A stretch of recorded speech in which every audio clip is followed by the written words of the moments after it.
கர்த்தருடைய பரிசுத்தமான நாமம் மகிமைப்படுவதாக. ஆசீர்வாதமான ஒரு நல்ல காலை வேளையிலேயும் அனுதின மன்னா என்கிற வேத தியானத்தினால் உங்களை சந்திப்பதில் மிகுந்த சந்தோஷம். கிருபையாய் கர்த்தர் கூட்டி கொடுத்த நாளுக்காக கர்த்தருக்கு நன்றி சொல்லுவோம். இந்த நாள் மே மாதம் 14ஆம் தேதி செவ்வாய்க்கிழமை கால வேளை. இந்த கால வேளையிலையும் நம்முடைய தியானத்திற்கான வேத பகுதி எண்ணாகமம் 25ஆம் அதிகாரம். இந்த அதிகாரம் 18 வசனங்களை உள்ளடக்கின ஒரு அதிகாரம். இஸ்ரவேல் ஜனங்களிடத்தில் தேவனுடைய வாதை பெருகவும் அந்த வாதையை நிறுத்தக்கூடிய காரியத்தை பினகாஸ் செய்ததை குறித்தும் பாவம் செய்தவன் கொல்லப்பட்டதை குறித்தும் இந்த அதிகாரத்திலே நீங்கள் வாசிக்க முடியும்.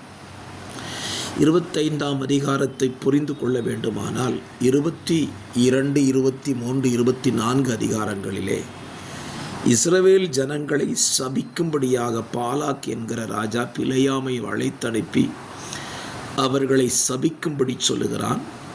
ஆனால் பிலேயாம் அவர்களை சபிக்க முடியாமல் ஆசீர்வதித்து விட்டான். இஸ்ரவேல் ஜனங்களை சாபம் மேற்கொள்ள முடியவில்லை. பல நேரத்திலையும் நம்ம ஒரு காரியத்தை புரிந்து கொள்ளுவோம். நம்மேல் மற்றவர்கள் இடுகிற சாபம் பலிக்காமல் போகும். காரணமில்லாமல் இட்ட சாபம் பலிக்காது என்று எழுதப்பட்டிருக்கிறபடியே சாபம் பலிக்காமல் போகும் என்பது உண்மைதான். ஆனால் சாபத்தை பார்க்கிலும் மிக கொடிதானது பாவம். சாபம் செய்யாததை பாவம் செய்துவிட்டது. இஸ்ரவேல் ஜனங்களுடைய வாழ்க்கையில் அவங்களை சபிக்க முடியலைங்கிறது பெரிய அட்வான்டேஜ் தான். ஆனால் அவங்கள சாபம் மேற்கொள்ள முடியவில்லை, பாவம் மேற்கொண்டு விட்டது. எண்ணாகமம் 25ஆம் அதிகாரத்தில் இஸ்ரவேல் ஜனங்களிடத்தில் நுழைந்த பாவம். இதைத்தான் பீலேயாம் பாலாகினிடத்தில் இரகசியமாய் சொல்லிவிட்டுவிட்டு போய்விட்ட காரியம். என்ன சொல்லிக் கொடுத்தான்? இஸ்ரவேல் ஜனங்களை விழத்தள்ள வேண்டுமானால் அவர்களை பாவத்தில் விழத்தள்ளி விடலாம். இன்றைக்கும் பிசாசு நம்மை சபிக்க பல விட்டங்களிலே வகை தேடினாலும் சாபம் நம்மை மேற்கொள்ள முடியாததினாலே தேவ பிள்ளைகளை பாவத்தில் வீழ்த்துகிற வீழ்ச்சியை இன்னைக்கு சத்துரு அதிகரித்து விட்டான். தேவ பிள்ளைகளும் தேவ ஜனங்களும் விழிப்பாயிருந்தால் இந்த பாவத்தையும் மேற்கொள்வதற்கு தேவன் நமக்கு உதவி செய்வார். இஸ்ரவேல் ஜனங்களுடைய வாழ்க்கையில கவனிங்க. அவங்க விழுந்து போன பாவம் என்ன? பாலாக் தன்னுடைய பெண்களை அழகுபடுத்தி இஸ்ரவேல் ஜனங்களுக்குள்ளே அனுப்பிவிடுகிறார்.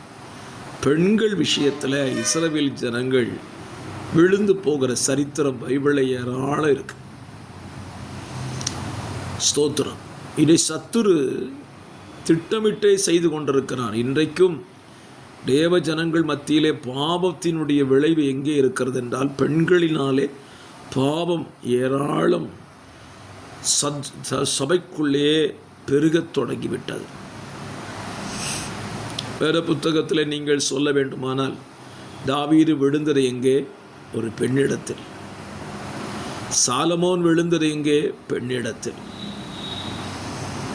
சத்துரு இதை ஆயுதமாகவே இன்றைக்கு வைத்திருக்கிறான். இன்றைக்கு பலரை பெண்களை வைத்து சத்துரு விழப்பண்ணி கொண்டிருக்கிறான். பாவத்தில் தேவ பிள்ளைகள் விழுந்து போகும்போது தேவனுடைய கோபாக்கினை வெளிப்படும் என்பது பிசாசு அறிந்த உண்மை. ஆகவே இந்த காலவெளியிலே விழித்து கொள்ளுவோம். சாபம் நம்மை ஒன்றும் செய்ய முடியலை. பாவத்துக்கு இடம் கொடாமல் இருப்போம். பாவத்துக்கு விரோதமாக எதிர்த்து போராடுவோம். பாவத்தை விட்டு ஓடுவோம். பாவத்துக்கோடு கூட நாம் ஒத்து போக வேண்டாம். ஜெயமுள்ள வாழ்க்கை வாழுங்க. நிச்சயமாக கர்த்தர் உங்களை ஆசீர்வதிப்பார். பிதாவே, இந்த வசனம் எங்களுக்கு பிரயோஜனமாய் கேட்கிறவர்களுக்கு பிரயோஜனமாய் இருக்கட்டும். இயேசுவின் நாமத்தில் பிதாவே. ஆமேன், ஆமேன், ஆமேன்.